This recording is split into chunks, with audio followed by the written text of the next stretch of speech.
Could I ask the congregation to please stand for the opening of this morning's ceremony? Thank you.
I declare open this graduation ceremony.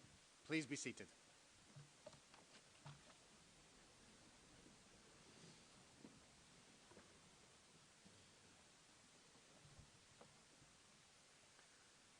Friends, colleagues, and most importantly, graduating students, welcome to our Ulster University graduation ceremony.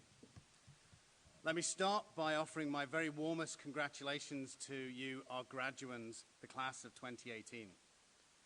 It's a momentous personal milestone for each of you and represents the culmination of all your years of dedicated study, effort, determination, and commitment.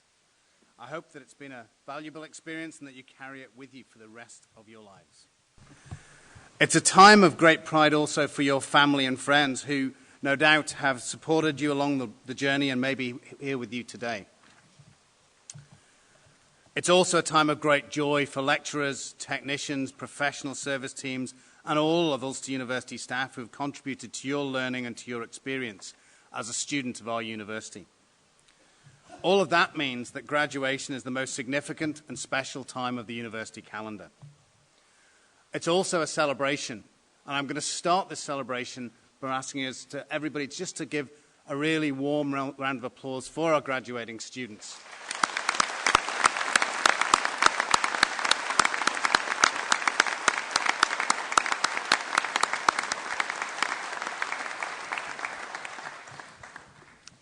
And that was very calm and reserved. When we get to it later, you can raise the roof and whoop and shout and cheer as well if you want. It's a privilege to be with you today as we mark the culmination of your journey through the university. When we welcomed you as new students to Ulster University, we tell you that you are joining a vibrant student community where there are new friendships to be developed, ideas to be shared, thinking to be challenged, opportunities to be explored, and memories to be made. As I look round the room today, I know that is true. I see the results of your learning and your research, of challenging yourself, and of the hard work and effort you've put in. I also see the strength of the friendships and bonds that have been made through your shared experience. I hope you will agree that these are some of the most important things that you will take away from Ulster University. Perhaps just as importantly, I hope you all take away a strong belief in yourselves and in what you can accomplish. I'd suggest to you that you remain open to the shifts and changes that will necessarily shape your lives, and that you look on what might possibly look like an ending when you come across it as a new beginning and a new challenge. Take the optimism and confidence of today, the effort and hard work it took to get you here, and harness them into your dreams and ambitions for the future. Be bold, be brave, be determined, believe. Sheryl Sandberg, who's an activist and author, but also Chief Operating Officer of Facebook, put it, being confident and believing in your own self-worth is necessary in achieving your potential. Your study and your time at Ulster University have given you the knowledge and skills to take the next step in your career, whatever that might be, and to fulfill your personal ambitions. Regardless of your subject area, you are now the disruptive innovators, the critical thinkers, the problem solvers, the analysts, the entrepreneurs, the visionaries, who will have such an influence on the society of the future. Ulster University is Northern Ireland's civic university, and our mission is to have a positive impact on the world around us, both locally and globally, in every area of our work. And as the beating heart of our university, you, our students, and now our alumni, give life to this mission. Take with you the values and attitudes that you have been a crucial part of your university education here. I trust that Ulster University has made an important and positive difference in your life. We have worked to demonstrate to you our vision and our values, and we hope that you will now use what you have learned to make a difference in the lives of others. This is particularly true in these times of significant political and economic challenge, not least here in Northern Ireland. Now, I know it might seem a little grandiose and perhaps burdensome, but I assure you it is not. You have experienced all the university education has to offer and are about to explore some of the many opportunities that it can open up for you. I would challenge you to do your own thing in your own way, to be out of the box and acknowledge the value and power of being unorthodox. And it might seem a little bit strange at this point to reflect on Dr. Seuss. I used to read to my children when they were younger. But however, it's sometimes really useful to go back to basics, and I don't think anyone says basics as well as Dr. Seuss. So I'll tell you, you have brains in your head, you have feet in your shoes, you can steer yourself in any direction you choose. And in whatever direction you choose, you are our civic ambassadors, shining examples of the power of education. You understand the benefits it can bring, and you now have the skills to shape your industry, your community, and your future. But you're not alone. You're part of a vibrant, welcoming, and supportive and inspiring alumni community. In fact, we believe it's more than a community. We call it our Ulster University family. And like many families, it's spread across the world, and we always look forward to welcoming you back to visitors. We are also committed to staying in touch and encourage you to do so also. We are keen to celebrate your successes with you, but we also want to continue to provide you with the opportunities for partnership, for collaboration, and indeed to inspire those who will follow you through the corridors of the university. You leave behind a legacy for them, a legacy of success and accomplishments that will empower them and their ability to achieve. That can be one part of the value to wider society of your experience and the qualification you gain today. Each of you graduating today has the opportunity to make a real impact, to make use of your talent and skill to influence and transform whatever sector or career path that lies in front of you. I'll finish with Barack Obama, who said, "The future belongs to young people with an education and the imagination to create." You have that education, you have that imagination, and we cannot wait to see what you will create. The future is genuinely yours, and it starts now. Thank you very much.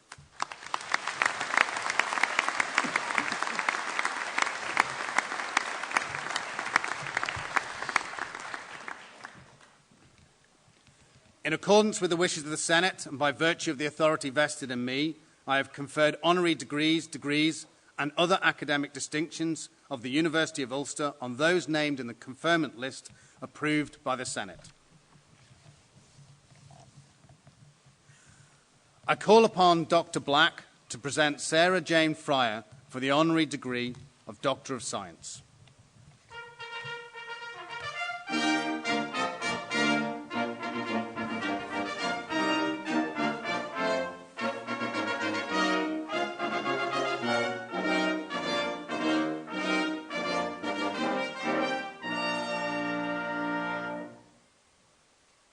Vice-Chancellor, distinguished guests, graduating students of 2018, and family and friends. As one of the most powerful women in technology industry, some words that have been used to describe Sarah Fryer are moves fast, inspires change, people first, centred, humble, humility, thoughtful. Sarah Fryer, a very busy and devoted mother of two children, originally from Sion Mills, County Tyrone, is now the Chief Financial Officer and Operations Lead at Square since July 2012. Square is a company developing a commerce ecosystem that helps businesses owners start, run and grow their businesses. They believe everyone should be able to participate and thrive in the economy. So they are building tools that make commerce easier and more accessible to all. They are setting up the local hairdresser with an appointment offering and a way for people to pay with credit cards. They are helping the local stores pay their employees. They are enabling friends to repay each other for last night's dinner, a great one for the graduates. And giving and growing coffee and tea chains and the capital for a second, third or fourth location. It aligns with the company's purpose of economic empowerment. They are empowering individuals by providing access to the financial system. Sarah earned her MA in Metallurgy, Economics and Management from the University of Oxford and her MBA from Stanford University Graduate School of Business, where she graduated as an Argy Miller Scholar, showing even then that Sarah was in the top 10% of her class. Prior to Square, Sarah worked for Salesforce.com, where she served as Senior Vice President of Finance and Strategy. Prior to Salesforce.com, Sarah worked at Goldman Sachs for over 10 years, with experience in corporate finance, market analysis, and equity and research. Ultimately, as lead software analyst and business unit leader for Goldman Sachs Technology Research Group. She has also previously worked for McKinsey in both London and South Africa. Sarah sits on the boards of Walmart, the multinational retail company and the world's largest corporation. Slack, a business communication platform, which Sarah will be delighted to hear that many of our computing and engineering students here already use, and many more once they graduate after today. And she is also the Vice Chair of the Board of Spark, a non-profit passionate about changing the lives of at-risk middle schoolers through mentorship. Sarah is a Fellow of the Finance Leaders Fellowship Programme and a member of Aspen Global Leadership Network. She sits on the Advisory Council for Northern Ireland Executive Ministers, providing advice on key economic issues and trends in the US, which are likely to impact the growth of the Northern Irish economy. She is also the founder member of the Ormo-Bass, a co-working space and tech community based out of her beautiful historic former bathhouse in the heart of Belfast. The entrepreneurial campus helps the brightest and the best Indigenous tech startups gain access to new networks, funding and expertise, and to give them the tools to flourish in global markets. Sarah's mother was a district nurse, providing a vital service within the NHS, which is just perfect today as a double celebration as we are amidst the 70th birthday of the NHS. We would like to thank Sarah's mum and all existing and retired NHS staff here with us today at the celebrations for their huge commitment to the achievements of one of the nation's most loved institutions. Sarah's dad was the personnel manager, again working and employing within the local community at the local mill. In Sarah's own words, my parents instilled in me a people-first mentality that I have to this day. My job as a leader is to build and support a strong team that will carry our organisation forward. They deserve the credit for all that we have created. Sarah feels particularly passionate at Square about their purpose of economic empowerment for business. She loves to travel, having moved through numerous countries in her career, the UK, South Africa and now the US. She loves interacting with people and building teams, really enjoying analysing problems. The more mathematical, the better. Sarah's curiosity and interest to solving problems and improve systems was evident from a wee age. Her mum's Hoover was often a target of Sarah's interest to explore the world around her. It was not uncommon for Sarah's mother to return home after a long day as the local district nurse to find her Hoover in pieces across the living room floor. But Sarah was always able to put the machine back together, even if a few screws or parts did not quite make it back in. In her career, Sarah always looks for ways to create spikes. She believes it's better to have 1 or 2 things you're a star at, rather than have 10 things you achieve a B at. One of the best pieces of advice she got from a female mentor was to find a career where the outcomes could be measured quantitatively. Throughout her life, Sarah has found mentors to be invaluable. She believes it's important to be front-footed in pursuing mentors and look for people that are not just like you. You must be persistent because they are probably very busy, so you need to be creative in ways to fit it into their schedule. As mentioned earlier, Sarah is very proactive in many avenues, a very busy and powerful woman. Sarah was recently a keynote speaker at the 2018 MoneyConf, the FinTech Summit held at the RDS Arena in Dublin.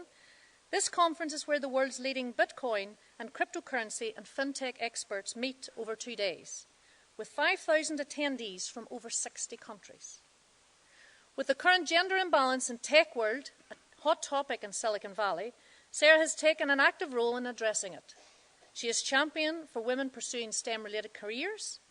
In her People First mission, she is always leveraging her position in tech to empower the next generation of leadership with the same skills that has made her an ace. Sarah saw the female entrepreneurs often struggle to launch and scale their businesses. Seeing a need to build communities for support, Sarah co-founded Ladies Who Launch, to provide women opportunities to educate, inspire and create community together. Ladies Who Launch has hosted events in Belfast, Dublin, London, New York, Toronto, Sydney and San Francisco, and reached thousands of women entrepreneurs. It's all about creating economic empowerment, closing the gap, and doing everything we can to ensure everyone has access to the tools they need to succeed. There could be no better event nor venue than our fantastic graduation here today on our Magee campus graduates for Sarah to share with us her passion, her methodologies and her success factors about being proactive and setting ourselves up for success. Vice-Chancellor, it is with great pleasure that I present Sarah Fry for the degree of Doctor of Science, honoris causa.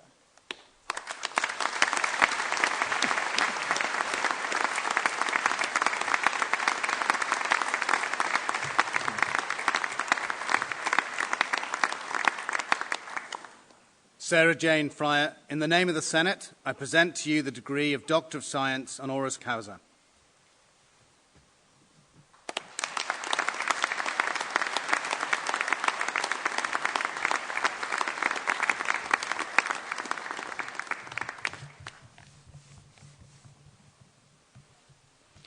I would now like to call upon Dr. Doherty to present Dermot Diamond for the honorary degree of Doctor of Letters.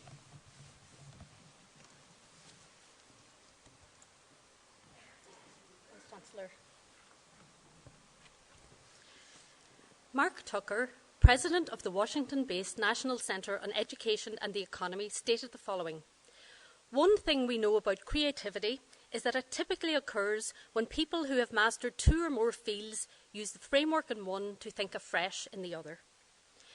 Professor Dermot Diamond, who is today receiving an honorary doctorate, is such an individual.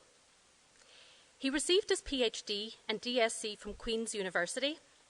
He joined the National Institute for Higher Education, which later became Dublin City University, in 1987. He served as Vice President for Research there from 2002 to 2004 and was a founding member and director of the National Centre for Sensor Research there between 2007 and 2015. In this role, he was responsible for over 200 researchers and research income in excess of 150 million. He is currently chair of the EU Future and Emerging Technologies Programme Advisory Group, advising on research strategy and topic prioritisation for multi-billion euro investments. He is also a member of the advisory board of the European Council Joint Programming Initiative for Water Research and an expert reviewer for the European Research Council Advanced Researcher Programme. He is also principal investigator in the Science Foundation Ireland-funded Insight Centre at DCU. Professor Diamond has received many awards and accolades for his work in this field, from, for example, the Royal Society of Chemistry, where he was the inaugural recipient of the Silver Medal for Sensor Research, from the Institute of Chemistry of Ireland, where he received the Boyle-Higgins Gold Medal in 2015, from DCU, where he was awarded both the DCU President's Award for Research Excellence and the DCU Mitsubishi President's Award for Innovation, and in May 2014 he was admitted to membership of the Royal Irish Academy. Clearly, Professor Diamond is a leading and respected figure in science, but he is also an influential and inspiring traditional musician, specialising in both Irish traditional and old-time American fiddle music. And while he gets his full title of Dermot in the world of science, us musicians just call him Dermy. So, born in 1953 in Belfast, Dermy began playing music in his early teens, initially dabbling in pop and rock music on guitar, but he soon gravitated towards traditional music on the fiddle, inspired by the playing of musicians like John Doherty, the Donegal fiddle music legend. By the early 1970s, he was playing at sessions, concerts and flas, travelling and meeting many musicians from all parts of the country. He was particularly impressed by the diverse backgrounds of those he met and the fact that there were no barriers between these people in terms of age, gender, occupation and political allegiance. Making music together created a shared space, a common ground. Dermy has broadcast regularly on radio and TV. He's toured with artists such as singer Dolores Keane and uilleann piper Paddy Keenan. The centrality of family within the tradition is epitomised in his artistic practice. He has released a CD with his wife Tara, who is a highly regarded flute player in her own right. He performs often with his children Helen and Danny's wife Anna, who is a step dancer. And we're delighted to have the whole family here with us today. And actually, as I'm standing reading this, I'm thinking we should have just had them all up and had a wee concert instead, but that's for another day. As well as in the area of performance practice, Dermy has contributed significantly to the discourse around the development of traditional arts in a variety of capacities. He is currently a board member of the Irish Traditional Music Archive, and there he is responsible for advising on the digitisation of materials held by this, the world's largest repository of Irish music. Professor Diamond emerges as a unique leader and dynamic thinker because of the ways in which he has managed to weave elements from both science and traditional music together for the mutual benefit of both. Clearly, the traditional music world in practice and in the academic environment has benefited from his work in science. The broader, interlocking, mission-oriented thinking that Dermy brings to the conversation has set challenges, driven perspective transformation, and ultimately shaped thinking and progress in the traditional arts. Before the conversation around STEM subjects expanded to include the arts and become STEAM, Dermy was living proof of the wisdom of this more inclusive, balanced thinking. And in music and in science, he has enthusiastically mentored and championed the generations coming behind him. I have been privileged to know, to work with and play tunes with Dermy for over 20 years. I was particularly grateful to have had the chance to work closely with him when Ulster University successfully bid to host a large-scale traditional music event, the North Atlantic Fiddle Convention, in Derry and Donegal in 2012. This event was significant in positioning the Northwest at the centre of an international conversation around identity and human connectedness through music. It was also the moment when Ulster University became recognised as a real player in traditional music provision within the higher education sector, and Dermy played a vital role in making that happen. Vice-Chancellor. In recognition of his distinguished public service through his contribution to the field of science and to the traditional arts, it is my great honour and privilege to present Professor Dermy Diamond for the Honorary Award of Doctor of Letters, honoris causa.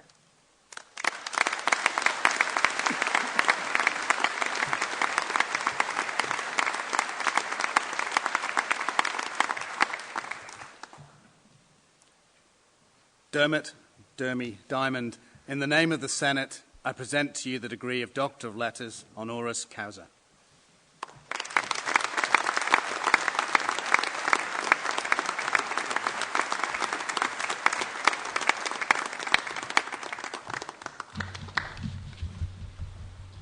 I now call upon Professor Maguire, Executive Dean of the Faculty of Computing, Engineering and Built Environment, to present candidates.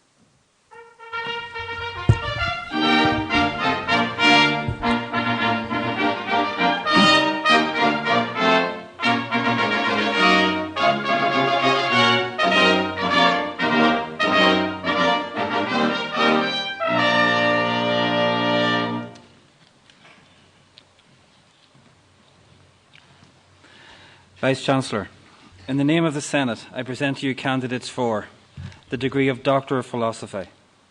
Ryan Beveridge.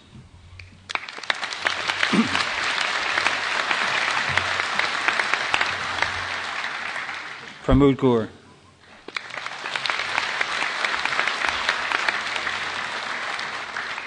Augusto Gomez Aguiles.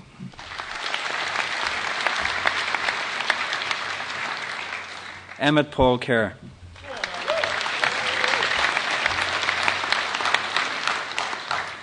The degree of Bachelor of Engineering with Honours in Computer Games Development and Diploma in International Academic Studies. Taylor Jack Ferrin.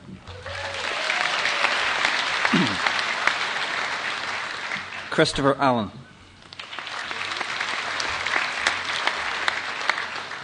The degree of Bachelor of Engineering with Honours in Computer Engineering and Diploma in Professional Practice. Adrian James Ford.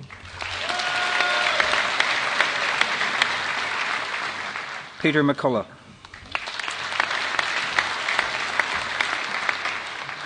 Gary Francis Henry Thompson.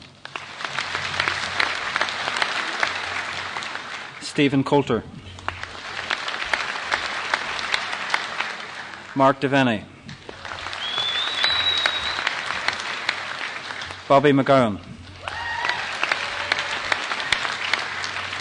The degree of Bachelor of Engineering with Honours in Computer Games Development and Diploma in Professional Practice. Ross Bratton. Oisin Hegarty.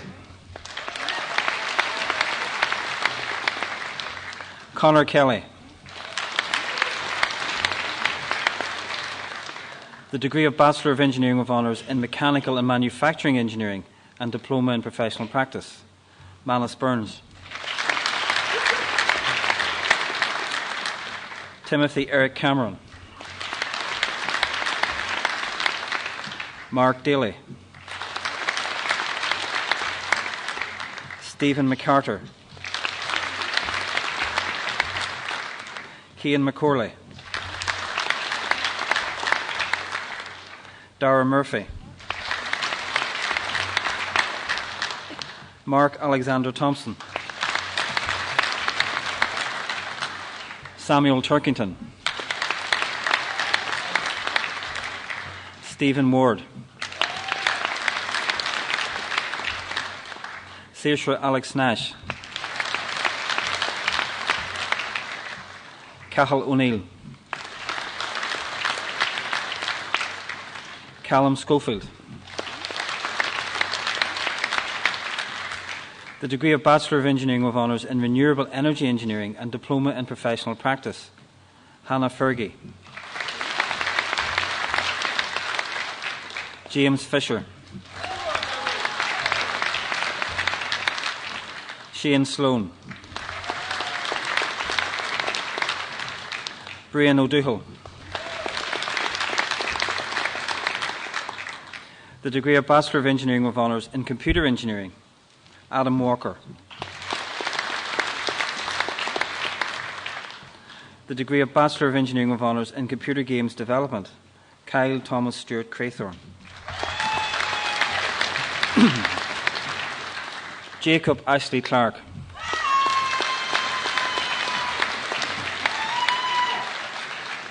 Chris Purdy.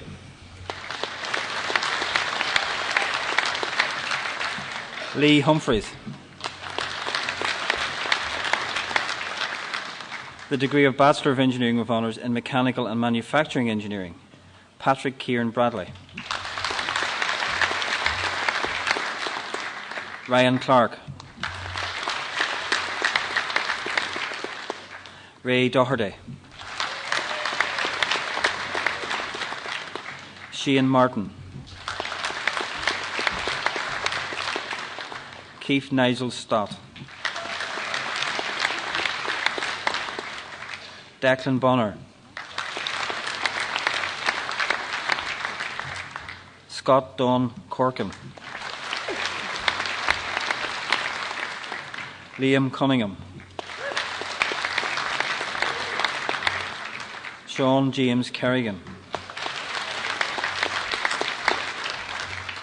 Liam McCallion. Sheehan Morrison. Amy Louise Neary. Rory O'Kane. The degree of Bachelor of Science with Honours in Computer Science and Diploma in International Academic Studies, Joseph McGuinness.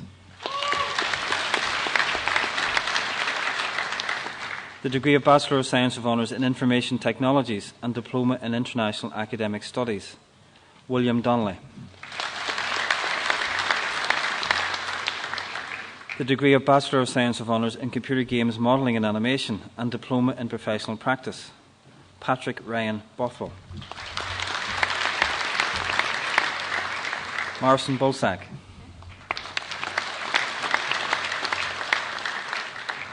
The degree of Bachelor of Science with Honours in Computer Science and Diploma in Professional Practice, Tiernan Kernel.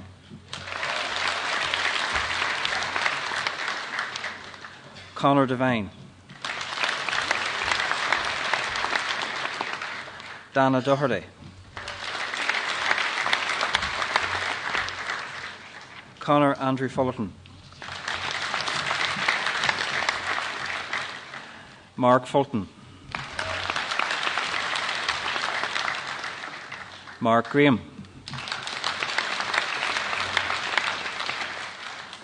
Nathan Robert Griffin. Jordan Jones.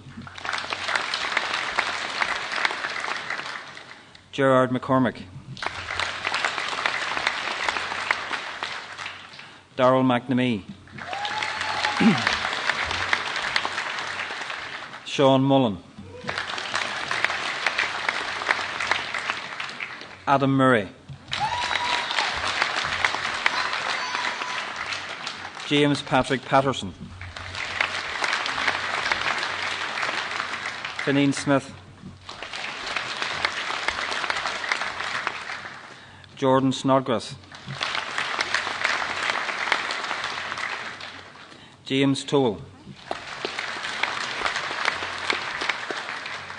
Jason Burt. Chloe Catherine Calladine. Dylan Deeney.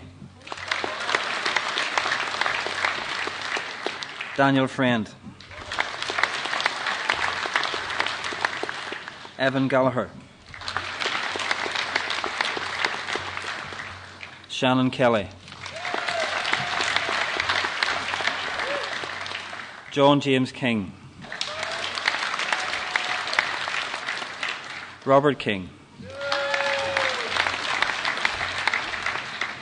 Vanessa Maguire.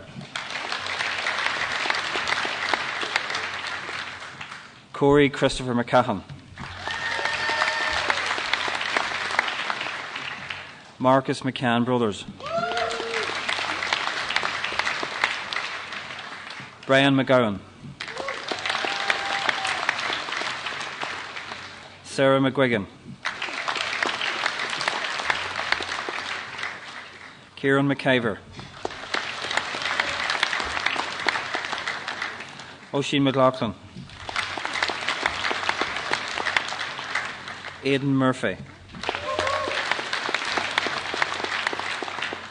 Niamh O'Connell. Lauren Pearl Patterson. Lauren Quinn.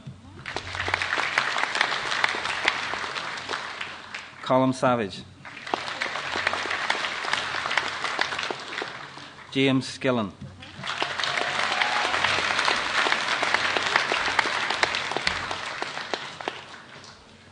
Patrick Walsh.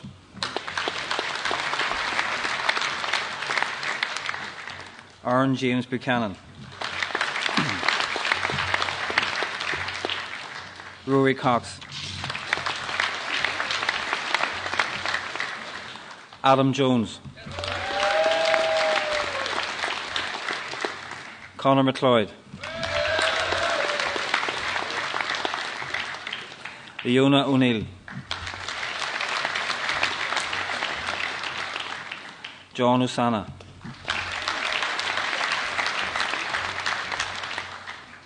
the degree of Bachelor of Science with Honours in Computer Science, Software Systems Development and Diploma in Professional Practice, Ryan Fay. James Seamus Ferry. Joshua McIntyre. Shane Miller. Michael James Monk. Dylan Martin O'Donnell. Christopher Miller. Peter O'Prey. Barry Shields. Niall Cooley. Finbar McMahon. Deborah Angeline Moore. The degree of Bachelor of Science with Honours in Information Technologies and Diploma in Professional Practice, Kevin Allen Bullock. Emma Shaw. Jason Sweeney. Sean McCluskey. Natalia Polisharma. Kyle Rankin. Megan Holly McComb. The degree of Bachelor of Science with Honours in Computer Games Modelling and Animation, Matthew Quinn. The degree of Bachelor of Science with Honours in Computer Science, Peter Cassidy. Christopher Hogshaw. Paul Booth. Dylan Oliver McCabe. Shane McGurr. Sean Muldoon. Christopher O'Kane. Conor Paul Sweeney. Peter Eamon Temple. Stephen McMullen. The degree of Bachelor of Science with Honours in Computer Science, Software Systems Development, Garvin Brown. Mark Wilson. Liam Bradley. Vitaris Jankus. Donald McLaughlin. Michaela Wood. The degree of Bachelor of Science with Honours in Information Technologies, Patrick Jan Celian. Philip McComiskey. Cahar Kieran McCrossan. Alton Ward. Keelan Hogan.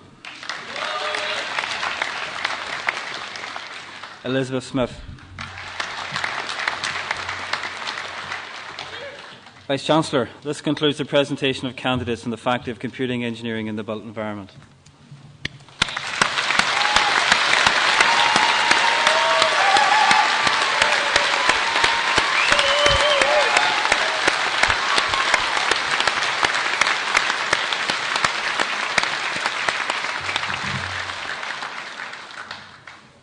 Thank you, Professor Maguire, for presenting candidates. I would now like to call upon Professor Durkin, Executive Dean of the Ulster University Business School, to present candidates.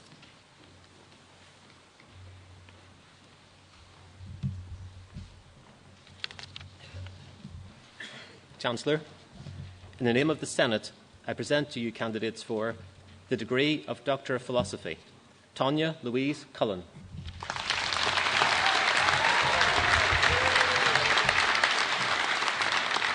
The degree of Master of Business Administration, Wilma Hazel Dalmaida.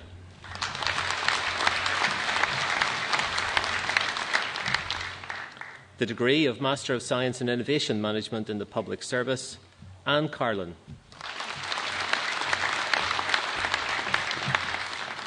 Mary Daly.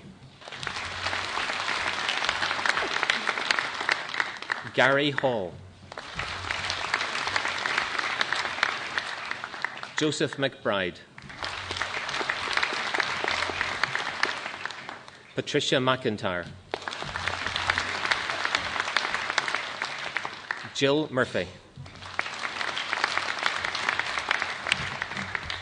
Anne McCready.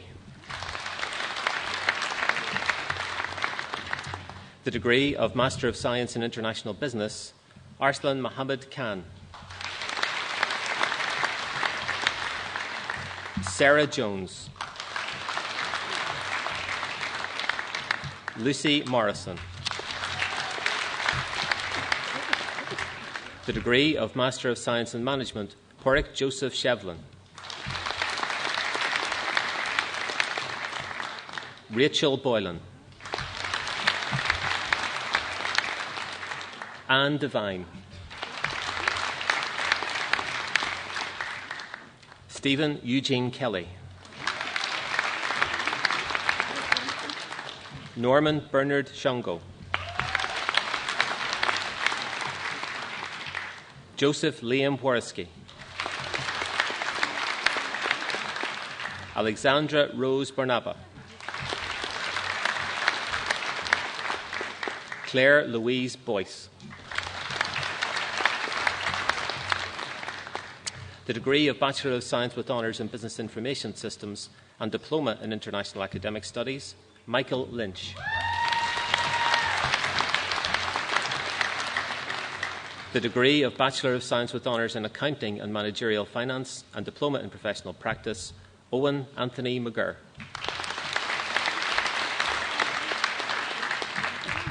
The degree of Bachelor of Science with Honours in Accounting and Marketing and Diploma in Professional Practice, Grace Burns.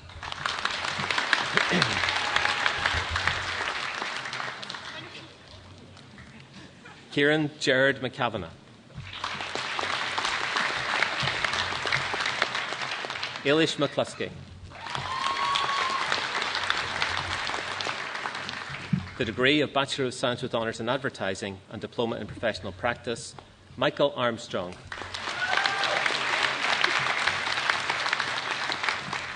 Liam Maguire. Rachel McKeown. Anthony Podrick McGettigan.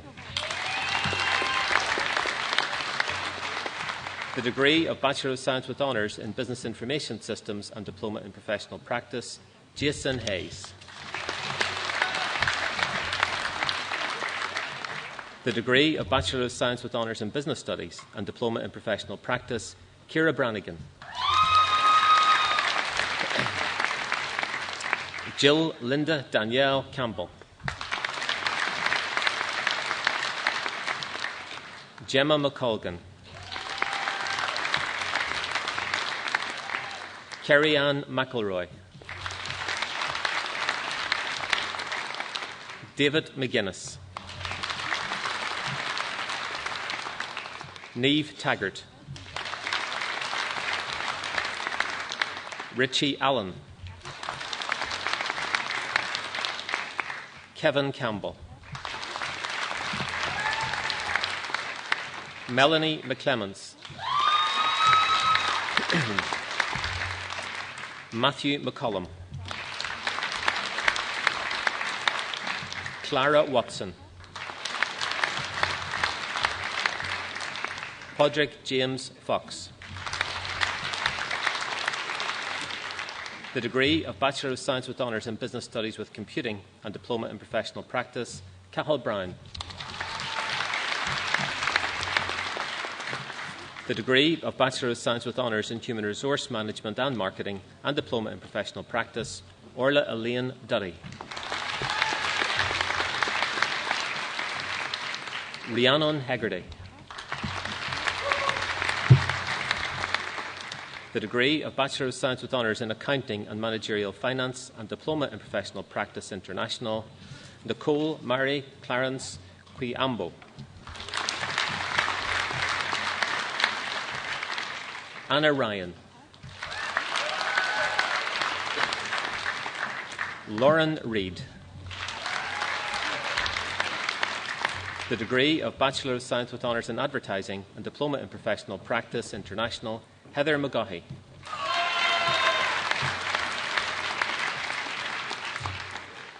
The degree of Bachelor of Science with Honours in Business Studies and Diploma in Professional Practice International, Lee Ann Donnelly.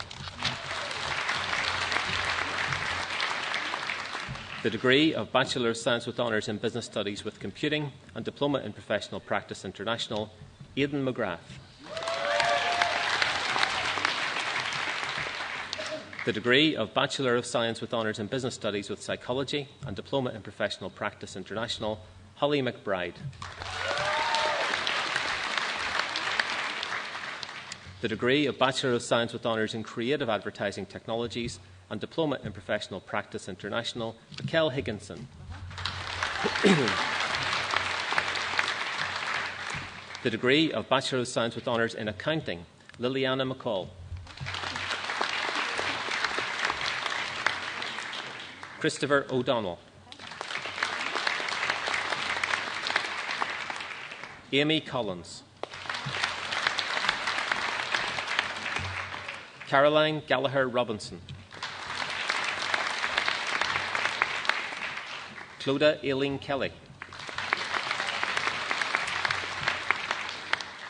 Owen McGinley. Amy McMonigal.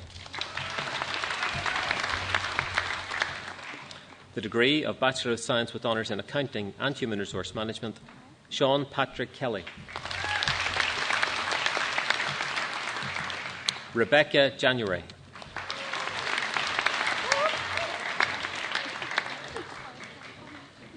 Roisin Mary Gallagher. The degree of Bachelor of Science with Honours in Accounting and Managerial Finance, Fionnuala O'Kane. The degree of Bachelor of Science with Honours in Accounting with Specialisms, Priyanka Rao.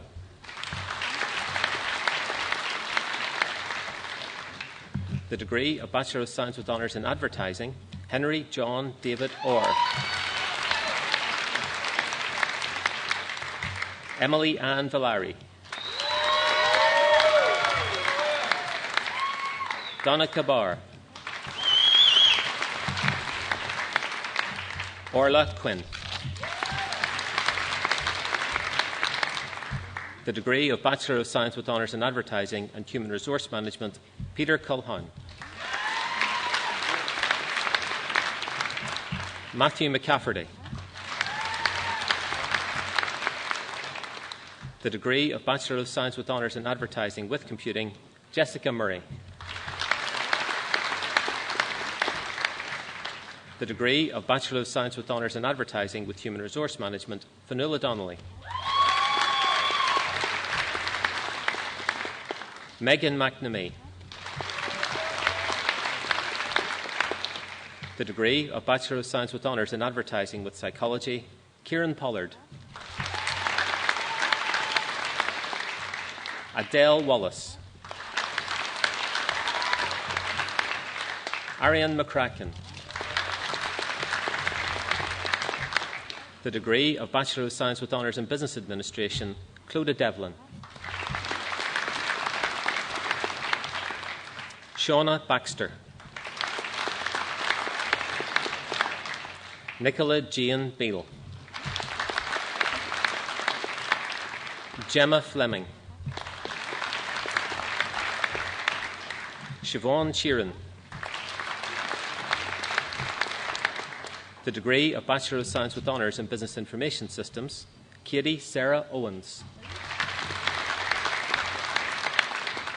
William Gerard Stewart. Jordan Edgar. Matthew Nugent. Patrick Sharp. Nathan Tang. The degree of Bachelor of Science with Honours in Business Studies, Caitlin Doherty. Emma Kathleen Kerr. Naomi McCormick. Petruta Alexandra Argent. Emma Breslin. Niamh Burns. Lee Conwell.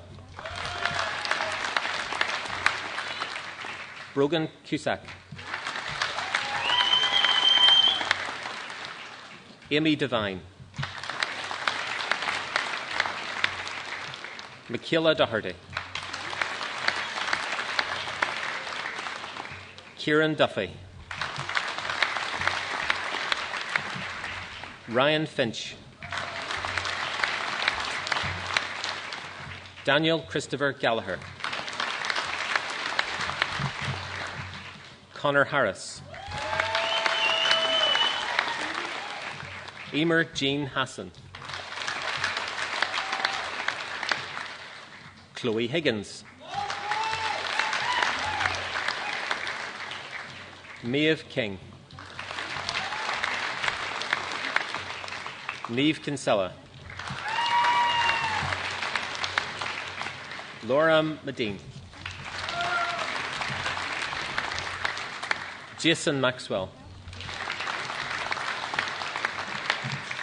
David Alexander McCalmon. John McCarran. Owen McDade. Caroline Bridget McDermott. Alicia McGuigan. John Anthony McMenamin. Sophie McShane. Patrick Park. Andrew James Pearce. Jodie Poole. William Rogers. Christopher Stewart. Jamie Ray. Keelan Brennan. Christopher Downey. Matthew Martin. Joseph McClure. Joseph McQuillan. Dylan McSherry. Marnisha Moore. Tierna Orla Myra Rossbottom.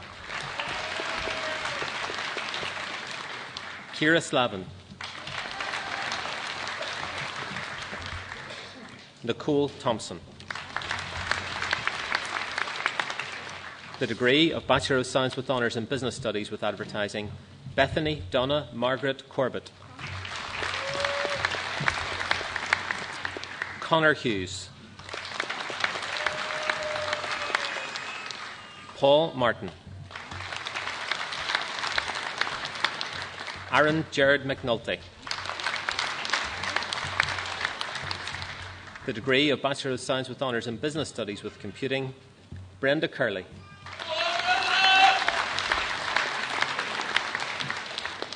Niall Deeney. Dylan Anthony Cumbo. Baron Jabez Grant Devados. Ryan McAleer. Carla McGuckin. The degree of Bachelor of Science with Honours in Business Studies with Psychology, Mariah McMullen. Erin Nicole Canning.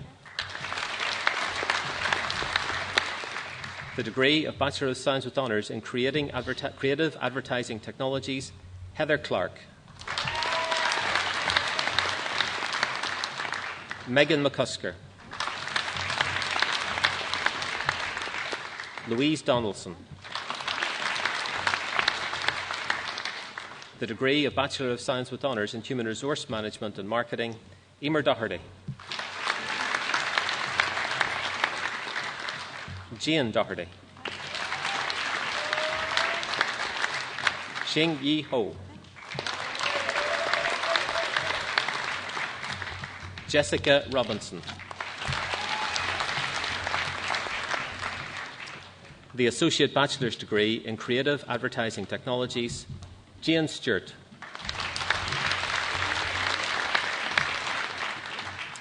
Vice-Chancellor, sadly, one of our students, Ronan Malarkey, died earlier in the academic year.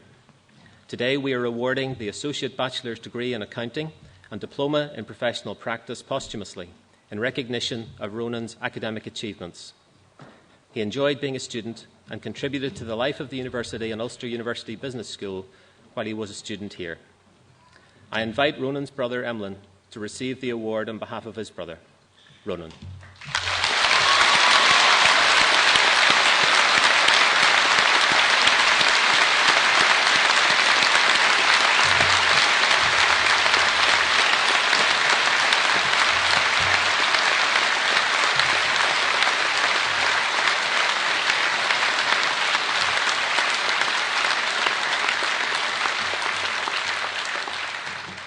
Vice-Chancellor, this concludes the presentation of candidates from the Ulster University Business School.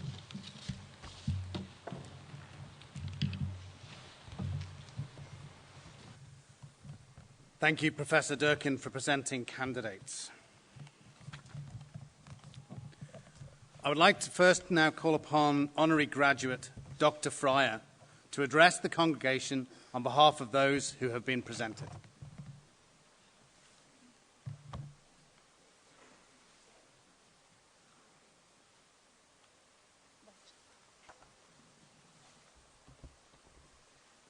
Vice-Chancellor, ladies and gentlemen, distinguished guests, and of course, graduates, because it's all about you today, thank you. Thank you so much for letting me be here. Michaela, that was a wonderfully gracious introduction. I'm not sure I can live up to it all. I'm deeply honored to be here and really grateful for this very warm Northern Irish welcome that you've all given me. I do feel part of the family, as you put it so nicely. Ulster University, and especially the Magee campus, has a storied history, especially in areas I'm really passionate about, so science, technology, engineering, and math. And it's wonderful to see the support and strategic focus here. It's an investment in all of you, and it's also an investment in Northern Ireland's future prosperity. I'd also like to take a quick moment just to acknowledge my home team. So my daughter Izzy, sitting up there, she just died a death right now being called out. That's what happens when you're 13 and your mom picks on you. My mom and dad, who still live in Sion Mills, so still very much the home team around here. And then two that couldn't be with me today, my husband and my son, who are back home enjoying the life of Riley in California. I dread to think what they're getting up to right now. But I certainly wouldn't be here standing in front of you all without them all by my side. So, we're in the home straight now. You can almost smell that beer outside. So, what to say to a room full of graduates just bursting with the promise of what's to come? So, in preparing for today, I racked my brain, my heart, talked with my confidants about what would be useful. And everyone came back with, be yourself, tell some stories, try to be funny. That's a tough one. My slightly famous colleague, Jack Dorsey, said, be interested and be interesting. Easy for him to say. I will admit to checking out some social media for great graduation speeches, but Oprah or Steve Jobs didn't really quite seem my style. So I'm trying on the be yourself. You see, the first lesson of today, even folks that look like they might have put it all together are still late night Googling with the best of them. So, onwards. Above the school doors back in my hometown now of Ross, there's a quote by Ralph Waldo Emerson that just sings to me every time I pass under it. He simply states, "What lies behind you and what lies in front of you pales in comparison to what lies inside of you." So I'm going to start by telling you a little bit about what lies inside of me that I hope will give you a little insight today. And I'm going to speak to 4 tenets I try to live by. I used to speak in 3s, but then I joined Square, so, the 4. So, get a daily adrenaline rush, do what you love, pay it forward, and a new one I'm trying on today, so you can all give me some feedback afterward. Enjoy failing. Don't try to be perfect. So get a daily adrenaline rush. It's easy to stay, and yet so many of us spend most of our professional lives trying to actually be in control of the subject matter. In fact, it's all about removing the adrenaline. But if there's anything I've learned so far, it's that taking those big risks is what makes life worth living. So feels like the distant past to all of you, but it didn't feel that long to me. I did my master's in metallurgy, or now rebranded as material science. In my second year, I had to come up with a summer internship. And somehow I managed to talk my way into working in Ghana for Ashanti Goldfields. I was crazy about travel, always wanted to reach for the hardest thing I could think of, and that just seemed right in my bailiwick. So off I went, and when I first landed in Accra, I realized that I might have bitten off a bit more than even I expected. So we got in a Jeep. We drove for about 4 hours to a town called Obuasi. It's a mining town in the Ashanti region of Ghana. It got darker and darker, and the roads quickly turned from paved to kind of orange dirt. When we arrived on the mine, the guy dropped me off at a very small wooden house and said someone would be back to get me in the morning. Now, truth be told, I'm rather afraid of the dark, so I almost had a heart attack, but I walked into my little 2 wooden rooms, bedroom and bathroom. There was no lock on the door. Not sure the lights worked that night, or maybe I've just imagined that all a little bit looking back in time. And I won't even begin to talk about the cockroaches. But anyways, I clearly survived, and I learned what working on a mine was like. I saw science practically deployed, and I was fascinated by microbial systems, which could be used to extract gold from sulfide ore. I was part of a huge plant of people, all using the techniques up till then I'd really only practiced in a lab, and this was all on gigantic scale. It was truly mind-blowing. So, if I now channel my inner 11-year-old son, it was mind-blowing. However, I also saw no one like me. I think I was the only non-Ghanaian female working on that mine. It was tough personally. I was, frankly, pretty lonely. In fact, I spent a lot more time with the people from Ghana than I did with the rather brusque South African, Australian, and American mine managers. And sadly, that pushed me away from engineering because there were just no female role models. It seemed too hard and just not a place that I could excel.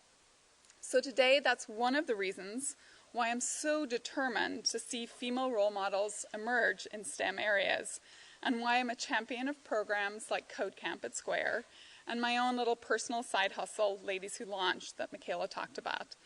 We need young men, but especially young women, just like all of you, to be able to take risks, create that adrenaline rush, and we need to support them as they do it.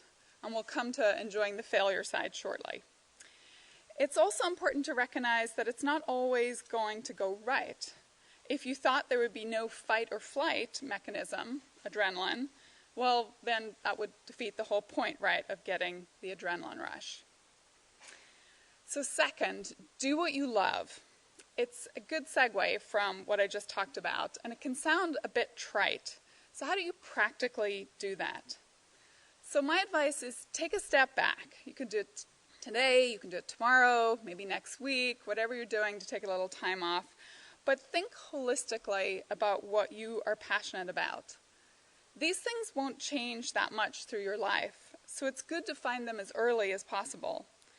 When you find the space where you are happy and fulfilled, where you're good at what you do, and frankly, it pays the bills, that's where the magic happens. And it's not just about listing jobs. I feel like when people say do what you love, they immediately jump to, do you want to be an engineer? Do you want to be a doctor? Do you want to be a nurse?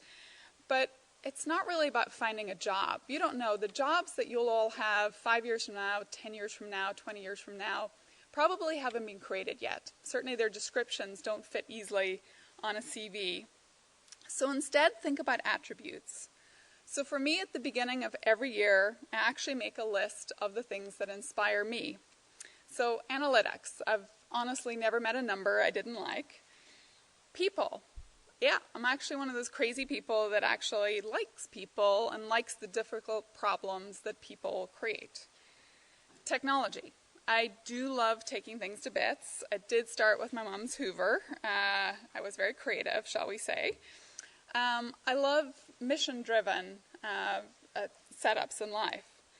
I do actually think saving the world is kind of a good outcome, and it's something I think I've gotten less and less willing to compromise on.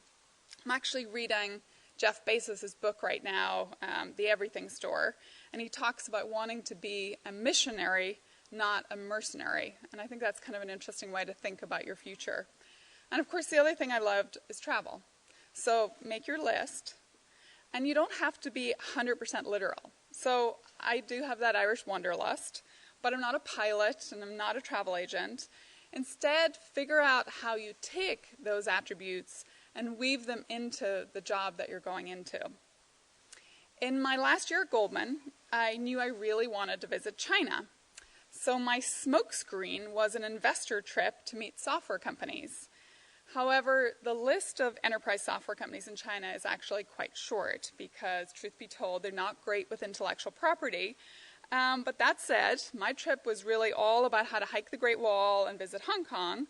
But I was going to set this trip up, and I was going to get there come hell or high water. So in the vein of doing what you love and seeing your passion come forth, when I wrote up the research from that trip, it turned into one of those shining moments of my research career. In fact, my very, very hard-to-please director of research kept calling me to reiterate that this was exactly the sort of out-of-the-box thinking she wanted to see more of. So I was off, maybe around the world, to write some more reports. But anyways, switching over into Square has underscored the importance of doing what you love for me. For sure, it's not always perfect.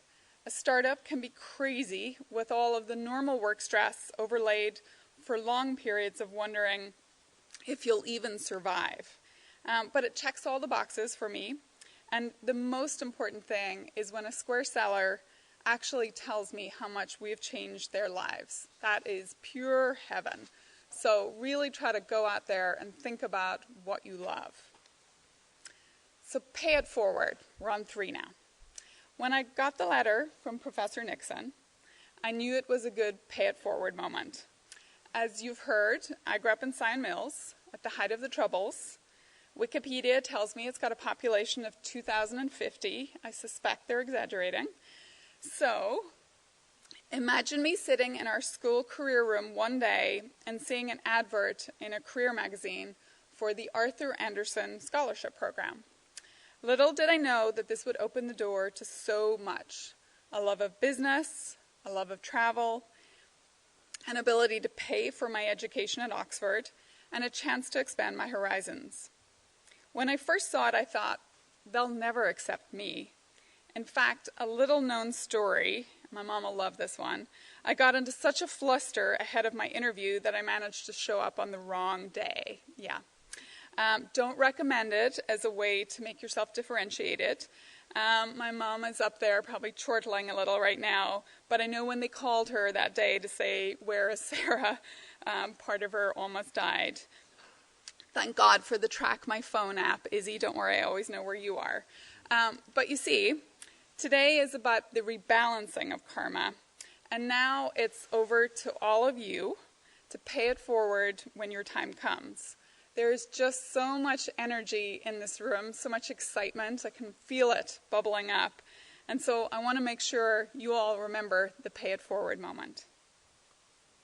So my fourth of 4, embrace failure. So as I said, I'm kind of trying it on a little bit more for size because up till this point in my life, or certainly up until about last year, I actually thought the whole goal was to be perfect. In fact, I was a prefect in school, which is an anagram for perfect, for God's sake. When they didn't make me a partner at Goldman, I was so frustrated and hurt.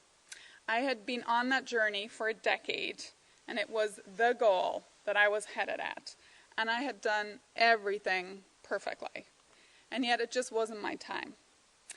The morning I got the news, I got up immediately from my desk. It almost still brings tears to my eyes. Made a bolt for the door, called my husband on the way out. And after some tears, hidden, of course, because I had to be woman of steel normally, a lot of good old-fashioned Northern Irish swearing. Luckily, with Americans, if you add "we" in front of everything, they just think it's cute, and they don't realize how rude you're being. And a few tours around the building.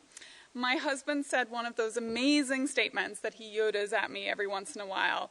He said, "They've just set you free. They have set you free to decide what's the next chapter. I'll support you, no matter what. If you want to give it another shot at Goldman, honestly, go for it. But I have thought you're not using the full Sarah. Stock picking, which is what I did, is just not what I see you passionate about." Good moment, good learning. More recently, and that's why I kind of say I'm trying it on for size, I had one of my best career conversations ever on being a better leader. And frankly, what would it take to really go run something on my own, something I think about a lot. So Jack Dorsey told me to enjoy being wrong. In fact, he asked me to look to be wrong, which kind of startled me because I think of my role at Square to make sure that nothing ever goes wrong, right? When all the stuff is flowing downhill, I won't say the word here, my job is to scoop it all up and make sure that nothing is broken. And to hear Jack actually say, "I want you to be wrong," really stuck with me. In fact, he went on to say great entrepreneurs want to keep pushing until they know they're wrong. And then from there, they pivot and they pivot and they pivot. And there's another lesson in there too, by the way, about working hard. If you're lucky enough to actually enjoy what you do, eat it up, be intense. As far as I've seen, there's no diminishing return to persistence and hard work. So finally, and as part of the thinking about where you could be wrong and not striving just for perfect, think for yourself. Always ask why. In fact, at least 5 times ask why. And practice having your own worldview. Be wrong out there countless times as you work through your opinions. The good thing you all have is you're all digital natives. So let's face it, your resources are boundless. Unlike those of us probably up here on this platform who had our trusty Encyclopedia Britannicas, you actually have not just social media and perfect Instagrams, but you have knowledge and debate right at your fingertips. I'll steal a line from one of my favorite Irish entrepreneurs, Patrick Collison, who I get to see back in San Francisco. The correlation between your worldview and those around you shouldn't be strong, unless you think you were especially lucky in your initial conditions. Having grown up here, there's lots and lots of good in your roots. Don't forget them. But there's also a history and a culture that can and will hold you back. So find your own worldview, look to be wrong, and embrace that failure. So remember, it's ultimately what lies inside of you that matters most, right? So you're going to be with me today. You're going to get an adrenaline rush daily. You're going to do what you love and really spend some time to figure that out. You're going to pay it forward, because I'm going to come get you if you don't. And you're going to seek and enjoy the learnings in failure. So thank you all for listening. I started with thanks, and I'll end with thanks. Thank you again, Ulster University, for this amazing honorary degree of Doctor of Science. Thank you, Izzy, and my son, Mac, who remind me every day with the wonder of childhood that everything is possible. And good luck to all of you. I can't wait to hear about your adventures.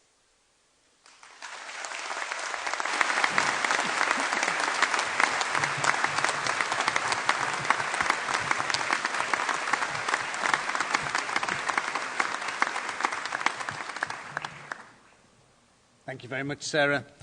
And I'd now like to call upon Honorary Graduate Dr. Diamond to address the congregation on behalf of those who have been presented.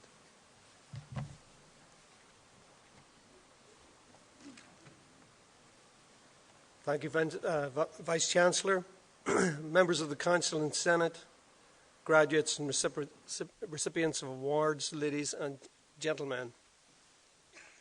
I think I better put my glasses on. I want to echo many of the sentiments from Sarah's speech. I'd start off with a little bit of philosophy.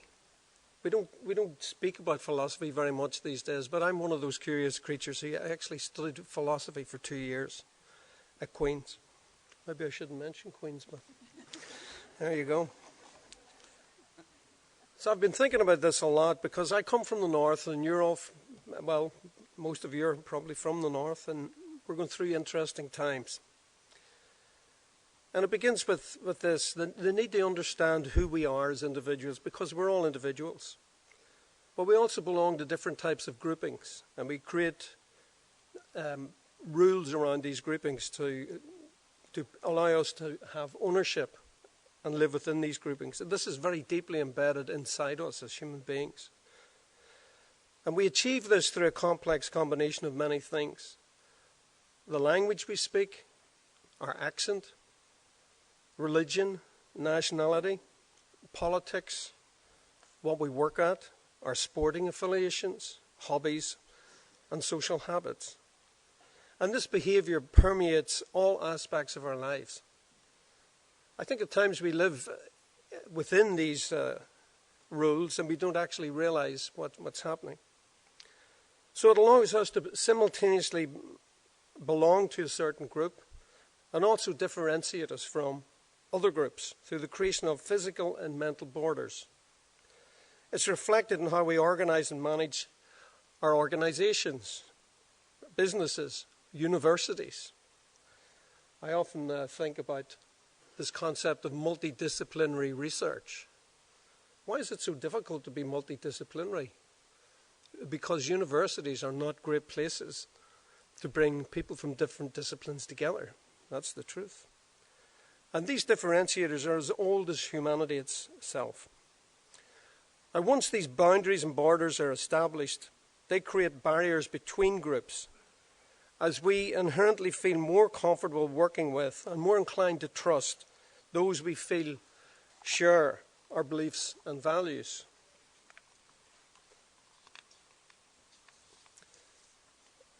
I have never felt comfortable being categorized into a particular grouping. I'm a professor of materials chemistry. My primary degree is in archaeology. I work in a research center primarily inhabited by computer scientists and engineers. I don't even have an office in the chemistry department. I left the chemistry department maybe over 10 years ago. Actually, my office is in a little glass bridge between computer science and engineering. Myself and 2 other professors set up a multidisciplinary research center and decided the only place we could have our offices was in a bridge between the blocks because nobody owns the bridge. We were outside of the disciplines, and we hoisted the Jolly Roger and off we went. And we received huge funding since we started. 2003 we started. It was a real lesson for me.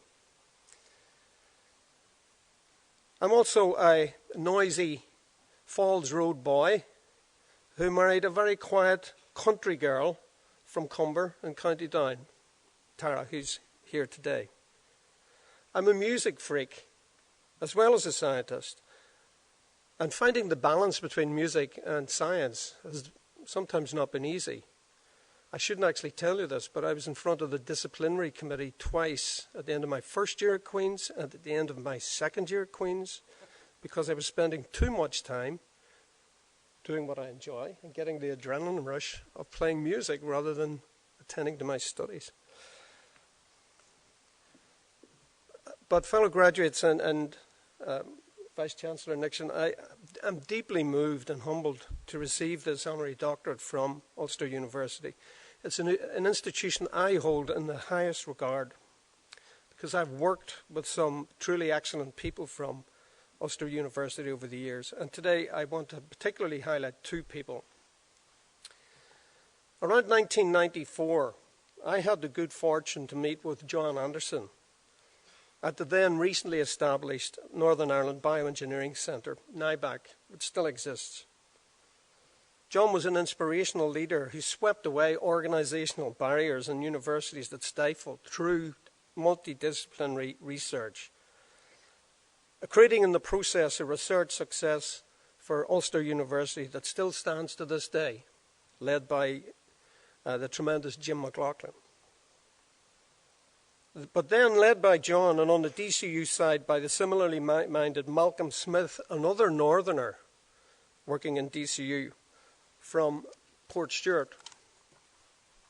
You see, the northerners are the people who get things done.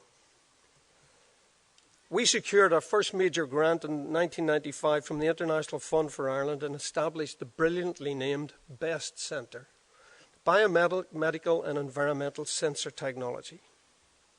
The funding supported a major multidisciplinary effort across 4 universities, 2 jurisdictions, and brought together researchers from electronic and mechanical engineering, chemistry, biology, physics, and to deliver new technologies with social impact and environmental monitoring and clinical diagnostics. And that success continued, and that lesson of multidisciplinary effort is something I still deeply believe in today. But in parallel with the science, I have a deep interest in traditional music, and I'm delighted that my family are here today. My wife Tara, Helen, Danny, and Anna are all involved in the performing arts through their music, song, and dance. And it's therefore very special to me that my proposer for this honorary doctorate is Dr. Liz Doherty from the Ulster University Arts and Humanities Research Institute. Her work focuses on teaching, performing, and researching traditional music, developing the art form through crossover ideas with classical and other music genres, and researching links with fiddle traditions from other countries, the Canadian, American, Scottish, and Scandinavian fiddle traditions. It's unfortunate, I think, that the intercommunal violence of our recent past has caused huge social polarization, and in the process the complex shared nature of our past traditions has been lost, replaced with very simplistic models, going back to these ideas of groups and discriminators that enable people to be very quickly placed into one of 2 boxes. And we're experts at this in Northern Ireland. If you meet somebody else from Northern Ireland, you immediately begin this little pantomime to find what box the other person belongs to. What's their name? That's one clue. Mightn't be enough. Where do you live? Belfast. But whereabouts? West Belfast. Yes, but we're in West Belfast because it's not enough, you know. Suffolk. Yeah, but we're in Suffolk. Blackshire Road or Leonardoon. That's the one that tells you what box they belong to. It could be the way you pronounce the letter that comes after G. Or whether you say Derry or Londonderry. And so on. But I was lucky to experience firsthand traditional music as it was played before the Troubles. The truth is that traditional music in Northern Ireland is a common heritage, enjoyed by people of all persuasions and backgrounds across the north of Ireland. My good friend Nigel Bullier's recent book, Handed Down, on the fiddle-playing tradition of North Down, is a truly definitive reference masterpiece. In it, Nigel proves the shared nature of this heritage, For example, through painstaking research that enabled him to list the numerous local fiddle players who also signed the Ulster Covenant in 1912. In our current situation, Liz Doherty's work on the shared nature of traditional music is critically important for rebuilding trust in Northern Irish society, replacing the crude two-box model with a much more complex reality. So now you, my fellow graduates, you move to the next stage in your lives, well-educated and qualified, full of energy and enthusiasm. But I hope you will also try to overcome borders, boundaries and barriers between people wherever they are encountered. Think of the other person's perspective. Try to find common ground on which you can establish the foundations of future relationships. It worked for me in my research and in my music, and I'm certain that if you do the same, it will work for you. My sincere thanks again to the University of Ulster for this great honour of the award, of this degree, and my congratulations once again to you, my fellow graduates. Thank you.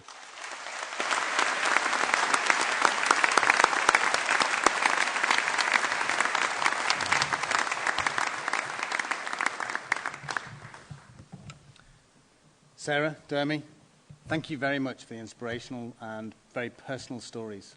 I really appreciate it, and I'm sure our fellow graduates do as well. Thank you very much.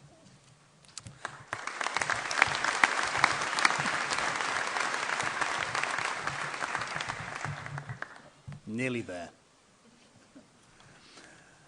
And finally, I'd like to call upon Hannah Fergie, a new graduate in the Faculty of Computing, Engineering and Built Environment, to propose a vote of thanks.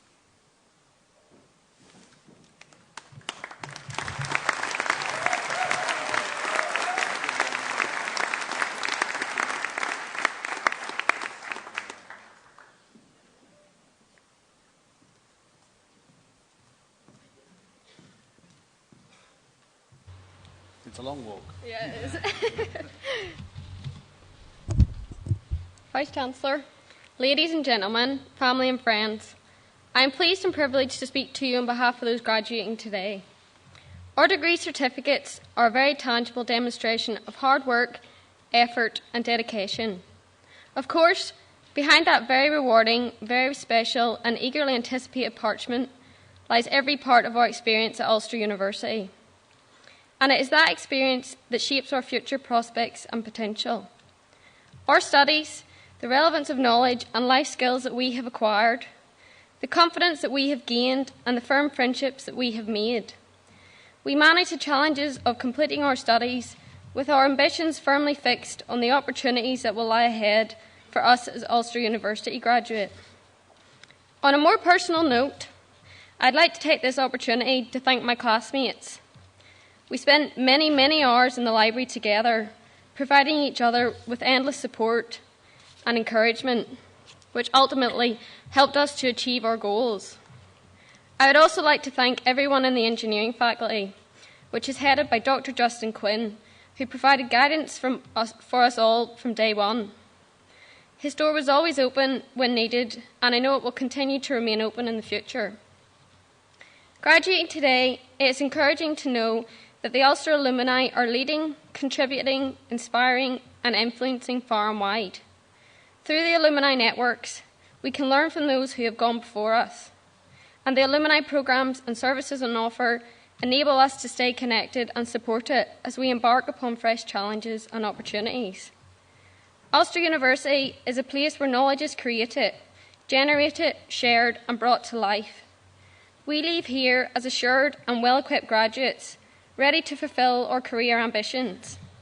The knowledge and attributes that we have acquired in our time here will in turn shape and influence others in the many and varied paths that each of us here will now choose to take. We remain ambassadors for the university, proud to tell others of the doors that it can open and the possibilities it presents. On behalf of my fellow students and friends here today, I would like to take this opportunity to thank our families and friends who have supported and encouraged us in our university career. Of course, our lecturers and support staff are right at the heart of our time here at Ulster University, and we thank them all for their inspiration, understanding and guidance.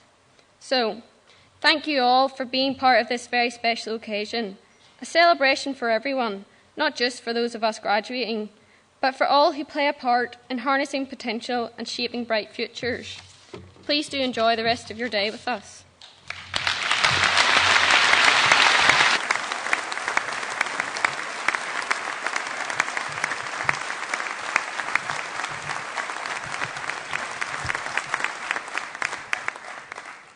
Hannah, thank you very much for that really warm vote of thanks and representing your fellow students so well.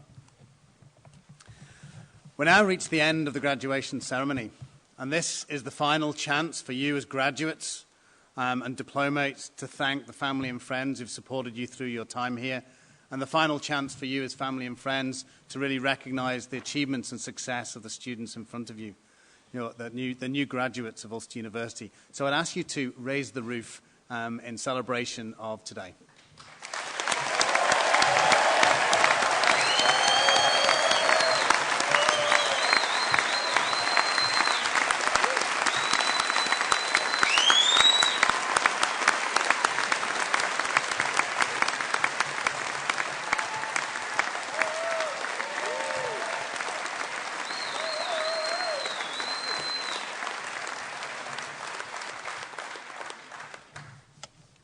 The Londonderry crowd never lets me down. I declare the graduation ceremony closed and invite the new graduates to join the academic procession.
Yes, it's straight across here.